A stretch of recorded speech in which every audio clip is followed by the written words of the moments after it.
if you're really looking to run your whole house on rainwater, typically the biggest problem is how much water you actually need to store. So the most basic setup is to just run with a single tank, but very often a single tank, which typically the largest size that's practical is 10,000 litres, isn't enough to last you between rains, especially if you want to have backup water quite a way into the dry season.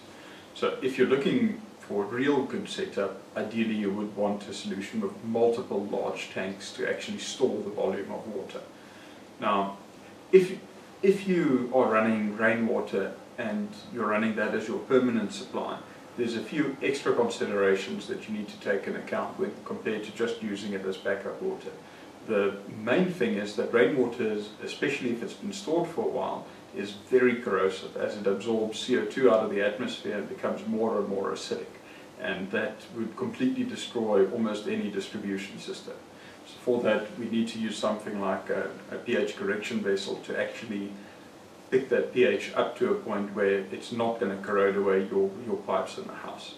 And also, the other thing to take into account is normally with municipal water, you'd actually have a small bit of chlorine always coming into your pipe system in your house to clear out any bacteria that's sitting in your actual pipes. And we need to replicate something like that for your backup system, for your rainwater system as well. So basically what we're looking at here is all the components in terms of filtration that you would actually need. You'd of course need your pumps and your tanks as well. But let's start from the beginning. Firstly, you would need to clean the water as much as possible before the tank, and for that we recommend the Superhead First Flush Filter. It's an Australian product that basically lets the first water that comes off of the roof flush away, and hopefully with that most of the dust and any bird droppings that would cause nitrates in the water, which is a big problem for your health, especially if you have kids or babies. And this one only then diverts the water to the tank once it reached the point where you've asked it to stop flushing and send the water to the tank. And this takes a bit of setup, but once it's set up, it happens automatically. Then after that you get to your tanks. Now the big thing you need to decide is how many tanks do you actually want, and typically if you're really looking to run your whole house from rainwater, you'd be looking at 5,000 or 10,000 litre tanks, in some cases 2,500. We'd recommend going larger rather than smaller, and one of the main reasons is your running costs, because inside each tank you would actually need one of these floating in-tank UV lights with its control box to actually keep the bacteria levels in the tank down. If you don't have something like this, you get a runaway growth of bacteria, and you can very easily get to a point where the water simply has too much bacteria and it's not treatable by conventional filtration systems anymore. So the fewer tanks you have, the fewer UV lights you actually need in those tanks, thus reducing your overall running cost of the system. Now there's two routes to doing this. The first is to say we have all the tanks in a row and we do filtration afterwards. If you have less than 2 showers that you want to run at the same time, that route is fine to do, and it's probably the easiest route. But what I'm going to focus on here is the more typical setup where you actually want to be able to run more than 2 showers from your backup rainwater.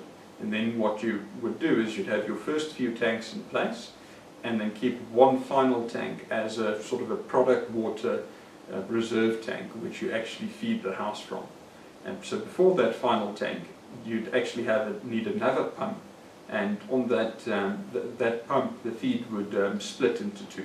The first would be a recirculating system which takes the water all the way back to the first tank, and on that recirculating line we'd have the pH correction vessel and a chlorine dosing system to be able to treat the water and get the water to a point where chemically it's okay to be used in the house.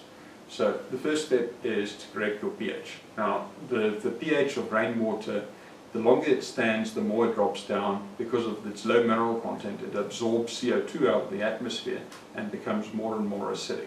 To counter that, ideally relatively soon after it rained, you'd want to manually check what the pH is at and then run it through the pH correction vessel. This one is with the optional bypass loop. So you basically close off the bypass and let the water run through the actual pH correction vessel, and then continually check what pH your actual water in the tank is at, and then you'd want to try and lift that pH to about 7.2 to 7.4. To do the pH testing, you could just use something like a swimming pool pH testing kit. Normally is sufficient for that.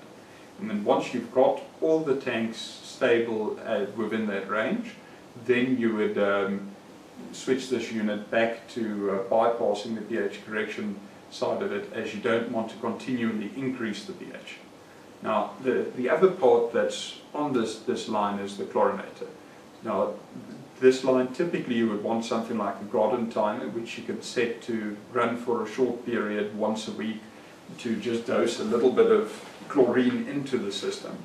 And you'd want to install this chlorinator at the highest point so that that line drains into the tank and this chlorinator actually becomes empty, so there's no water inside. Because if you have water sitting stagnant in the chlorinator, you're actually going to dissolve more and more chlorine, and when you dose again, you're going to be dosing an extremely high amount of chlorine.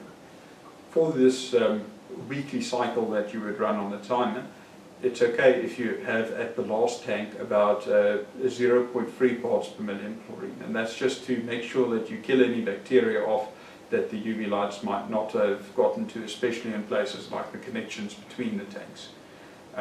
Then that's basically it for the recirculation loop. The only other thing you'd want to do with it is, say, once a month, actually remove the carbon or KDF filter from your filtration unit and dose a slightly higher amount of chlorine, and that's to flush the actual pipe network of your property. You basically want to run water at every point, and until you get to about a 0.3 parts per million chlorine at every tank, and that'll sterilize the entire distribution network in your house. This is not always necessary, but it is definitely a good practice to keep the whole system running optimally. Okay. As we said, the pump splits in two directions. The one is this whole bypass loop we just discussed. The other is your actual filtration. So on the filtration side, you have two components. One is a washable disc filter. The disc filter is basically a low-cost way to remove most of the dirt from the water, and that dramatically reduces the actual overall running cost of the system, as you simply open it and wash it when it starts to get clogged up. Then after that, it goes into a big blue system, and this limits the flow to about 1,200 litres an hour.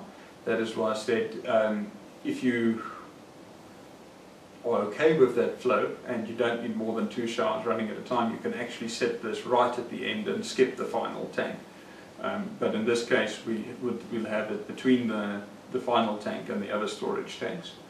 And here we'd have a 1 micron sediment filter first, which is basically a high capacity filter to catch as fine dirt as we can with a relatively low cost filter.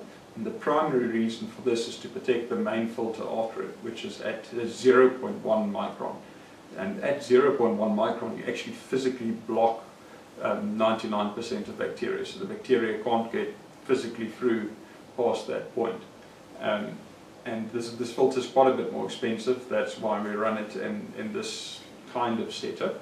After it, we'd have a carbon filter or KDF.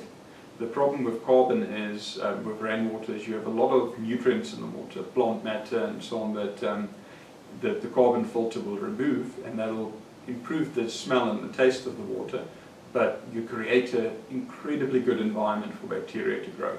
Now, what the KDF, which we have here, is it's an active component that's mixed in with the carbon that dramatically extends the lifespan, because it actively kills bacteria that tries to grow in the filter. And that's why we use this.